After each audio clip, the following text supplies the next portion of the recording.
એટલે ભવનો સંગાત કોને કહેવાય કે આ ભવ નહીં, આવતો મનુષ્ય જન્મ થશે ને તો હું ગમે તે રૂપે હું મળી જઈશ, તમને ચો ખબર છે.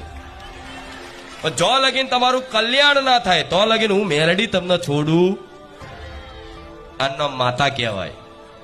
શું કહેવાય? આના માતા કહેવાય કે ખાલી ગાડી બંગલા આલીને ખુશ રાખે એ નહીં. ગાડી બંગલા આલીને માડીની વાહ કરે માડી ફૂલી જાય એ માડી નહીં. આ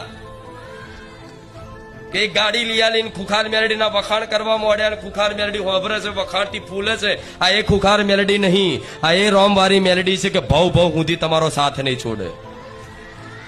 ભલે આ મારી વાત કોઈને માન્યતામાં આવે ના આવે કઈ નહીં, પણ આ સત્ય છે. યાદ આવશે આ મારા દરેક શબ્દો, આ દરેક શબ્દો મારા યાદ આવશે.